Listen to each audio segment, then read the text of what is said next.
18 kabanata. Iniibig kita, O Panginoon, na aking kalakasan. Ang Panginoon ay aking malaking bato, at aking kuta, at aking tagapagligtas. Aking Diyos, aking malaking bato, na sa Kanya'y manganganlong ako. Aking kalasag at siyang sungay ng aking kaligtasan. Aking matayog na muog. Ako'y tatawag sa Panginoon na marapat na purihin. Sa gayoy maliligtas ako sa aking mga kaaway. Pinamuluputan ako ng mga tali ng kamatayan at tinakot ako ng mga baha ng kasamaan. Ang mga tali ng Sheol ay nasa buong palibot ko. Ang mga silo ng kamatayan ay dumating sa akin. Sa aking kapanglawan ay tumawag ako sa Panginoon at dumaing ako sa aking Diyos. Dininig niya ang aking tinig mula sa kanyang templo at ang aking daing sa harap niya ay dumating sa loob ng kanyang mga pakinig. Nang magkagayoy na uga at nayanig ang lupa, ang mga patibayan naman ng mga bundok ay nakilos at nauga sapagkat siya'y napuot. Napailang lang ang usok mula sa kanyang mga butas ng ilong at apoy na mula sa kanyang bibig ay sumupok. Mga baga ay nangag-alab sa pamamagitan niyaon. Kanya namang iniyuko ang mga langit at ibinaba at sa limuot na kadiliman ay nasa ilalim ng kanyang mga paa. At siya'y sumakay sa isang kerubin at lumipad. Oo, siya'y lumipad na maliksi sa mga pakpak ng hangin. Ginawa niya ang kadiliman na kanyang kublihang dako, ang kanyang kulandong sa buong palibot niya, mga kadiliman ng tubig, masinsing mga alapaap sa langit. Sa kakinangan sa harap niya ay dumaan ang kanyang mga masinsing alapaap, mga granizo at mga bagang apoy. Ang Panginoon naman ay kumulog sa mga langit, at pinatunog ng kataas-taasan ang kanyang tinig, mga granizo at mga bagang apoy.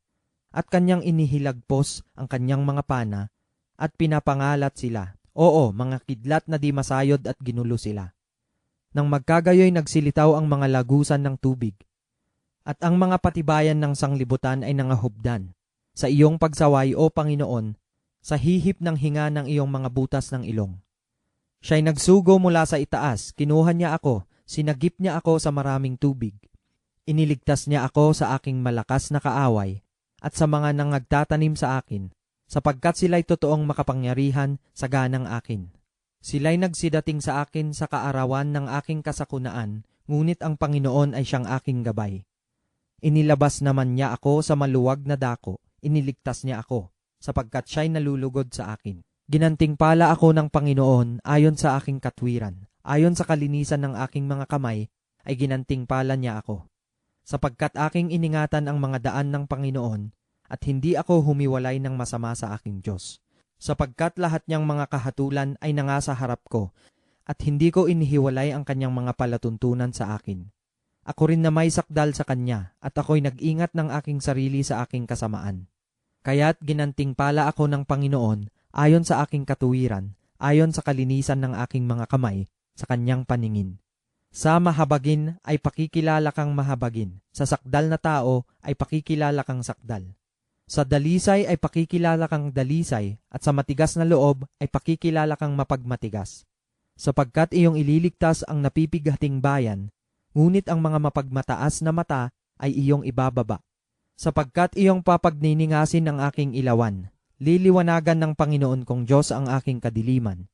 Sapagkat sa pamamagitan mo ay dadaluhungin ko ang isang hukbo, at sa pamamagitan ng aking Diyos ay lulukso ako sa kuta. Tungkol sa Diyos ang kanyang lakad ay sakdal, ang salita ng Panginoon ay subok. Siya'y kalasag ng lahat na nanganganlong sa kanya, sapagkat sino ang Diyos liban sa Panginoon? At sino ang malaking bato maliban sa ating Diyos? Ang Diyos na nagbibigkis sa akin ng kalakasan ay nagpapasakdal sa aking lakad. Kanyang ginagawa ang aking mga paa na gaya ng mga paa ng mga usa, at inilalagay niya ako sa aking mga mataas na dako. Kanyang tinuturuan ang aking mga kamay na makipagdigma. Naanupat ang aking mga kamay ay bumabali ng busog na tanso. Iyon namang binigay sa akin ang kalasag na iyong pangligtas, at inalalayan ako ng iyong kanan, at pinadakila ako ng iyong kahinahunan.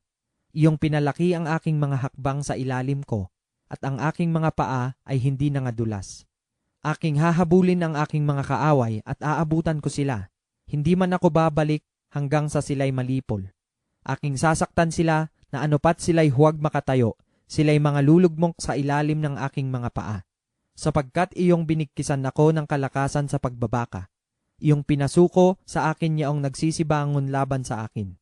Iyo rin namang pinatatalikod sa akin ang aking mga kaaway, upang aking maihiwalay silang nangagtatanim sa akin. Sila'y nagsihiyaw, ngunit walang magligtas. Pati sa Panginoon, ngunit hindi niya sinagot sila. Nang magkagayoy aking dinurog sila na gaya ng alabok sa harap ng hangin. Aking inihagis sila na gaya ng putik sa mga lansangan. Iniligtas mo ako sa mga pakikipagtalo sa bayan. Iyong ginawa ako na pangulo ng mga bansa. Isang bayan na hindi ko nakilala ay maglilingkod sa akin. Pagkarinig nila sa akin ay tatalimahin nila ako. Ang mga taga-ibang lupa ay magsisisuko sa akin. Ang mga taga-ibang lupa ay manganghihiluka at sila'y magsisilabas na nanganginginig mula sa kanilang mga taguang dako. Mabuhay nawa ang Panginoon at maging mapalad nawa ang aking malaking bato. At dakilain ang Diyos ng aking kaligtasan. Sa makatuwid bagay ang Diyos na ipinanghihiganti ako at nagpapasuko ng mga bayan sa akin. Kanyang inililigtas ako sa aking mga kaaway. Oo, itinataas mo ako sa nagsisibangon laban sa akin. Iyong inililigtas ako sa mangdadahas na tao. Kaya't ako'y magpapasalamat sa iyo, O Panginoon, sa gitna ng mga bansa, at aawit ako ng mga pagpupuri sa iyong pangalan. Dakilang kaligtasan ay ibinibigay niya sa kanyang hari, at nagpapakita ng kagandahang loob sa kanyang pinahiran ng langis. Kay David at sa kanyang binhi magpakailanman.